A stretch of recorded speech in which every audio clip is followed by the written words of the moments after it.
You talked about a lot of numbers. I know you plan on continuing on after this with the all-time wins lead at stake, I guess. I mean, is that a pretty special mark to have? I mean, that's a pretty big record to hold.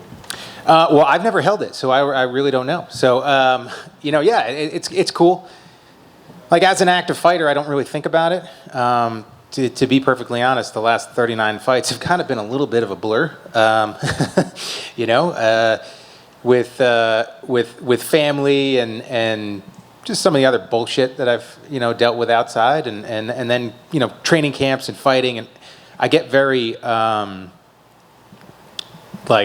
focused. I'm good at focusing myself and just worrying about the task at hand. So I don't really step back and think about the numbers all that often. But yeah, it's a cool feather in the hat to have, I'm planning on taking it on Saturday night.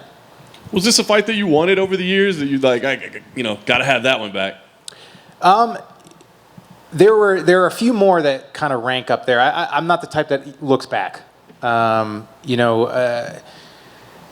it's a detriment sometimes. That I'm good at what's right in front of my face. So I don't really think about some of those fights. There have been a few more that other fights that I'm like, oh man, if I had done one thing, this thing, that thing, but as a competitor, I do want that opportunity for redemption. I know where I was at leading up to that fight. It was not an easy camp. It was not an easy time in my life. I'm 8 years older now. I'm not 30 years old and ranked in the top 10 anymore. But I know that I'm a much more dangerous fighter today than I was back then, and I'm ready to prove it.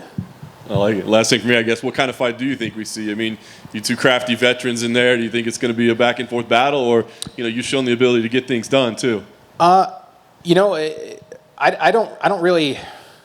I try not to plan it out. I'm not good at that. I'm not even the guy that's 3 moves ahead of somebody. I'm the elevator music, don't even worry about it, and just bite down on my mouthpiece and go kind of guy. So I do remember what happened in the last fight, and I know that Cowboy is a dangerous guy, I've also seen his last couple fights, so I'm looking to connect and hurt him and end it violently. That's always my goal. 39 fights, 23 wins in the UFC, 51 fights altogether. I think there's one time in my very first professional fight that I was smiling and happy about winning a decision. So that's never my goal. It never has been my goal. It never will be my goal. And if I get to that point that I'm just trying to game the clock, game the system, and hope that 3 individuals on the outside are choosing me to win, then I know that it's time for me to pack it up. I was asked yesterday, I think it was, about the legacy that I'd like to leave on this sport, and the one that hits, the moment in time that hits me the hardest is the last minute of that first fight with Joe Lozon. I knew I had it in the bag, and without those submission attempts that he had at the very end, that fight looks very different in people's eyes, and they don't see it as close as it ended up looking. And he attempted one of those scissor heel hooks just before, and I was able to push him away. And there's short time on the clock, and we've had champions run away and waste time so that they could get their hand raised.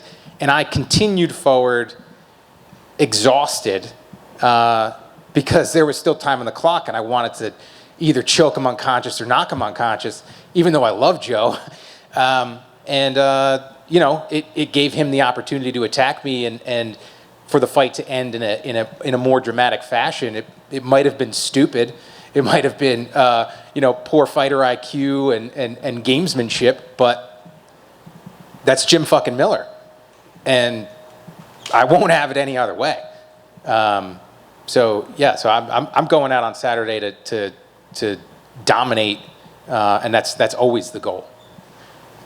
Jim, was there any talk of this fight being at 155, or was the only discussion welterweight because of the short notice? Briefly. So I found out the Saturday beforehand that Bobby was out, and Sean was like, "Hey, we're going to ask Cowboy since his fight fell through, if he wants to fight." And he didn't want, understandably, didn't want to make the cut again. I completely agree with that. For a few days there, I guess nobody accepted the fight, and then they went back to him at 170s, and I got the call on that Thursday, like literally maybe 20 minutes before it broke. I think you guys knew before I knew, it was like, hey, Cowboy said yes. What do you think of 170s? And I said, let's fucking do it.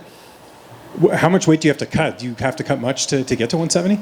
I was walking around like 167, 168, preparing for the cut for 155. So I've been able to eat a little bit more, and I'm still eating salt and I'm still eating carbs, so I'm happy right now.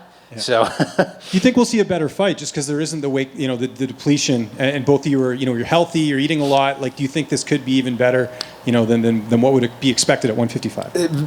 There's definitely potential. Yeah. I've always wondered what it would be like to not have to cut anything and to just walk into a fight, and it's kind of one of those things. It sucks that cutting weight is part of the game. I don't want to get into my potential ideas for fixing it. I don't know if we have enough time for that. I think I'll need to do a TED Talk, but it's part of the game. There are fighters that don't do it as much, and I commend them. And they've got stones to do it because it's difficult. Everybody does do it, and it's kind of one of those things. If they're jumping off the bridge, then are you going to do it? Well, they're also going to punch me in the face and be 20 pounds heavier than me. So yes, Mom, I'm going to jump off the bridge. I'm excited to see what it's like to not have to cut, not have to deplete myself, because you always feel it. Yeah. It really doesn't matter. You always feel it. Just last one for me. What type of camp have you had leading into this fight? You're preparing for Bobby Green, fighting Cowboy Cerrone. Were there any major switch-ups as far as camp? No. One, there wasn't enough time to really do anything.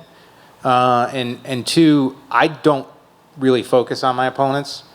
I've seen my peers do it in the past, and I've been guilty of it as well, expecting a fighter, a professional athlete, to not change, to not adapt, to not fill up holes, to not learn something new. And that's a dangerous thing. So my fight camps,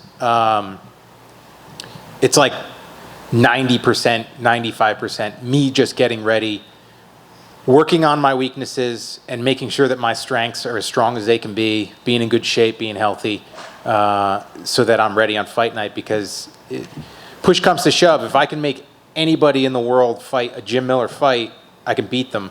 That's the difficult part. Now, obviously, certain body types and styles bring different problems to the fight, and it's a different puzzle. And Bobby's is his own unique puzzle, so it was a little bit different camp, working for somebody that strikes in the way that he does, but it still was like me just trying to be me and be dangerous everywhere and be in good shape and ready to go.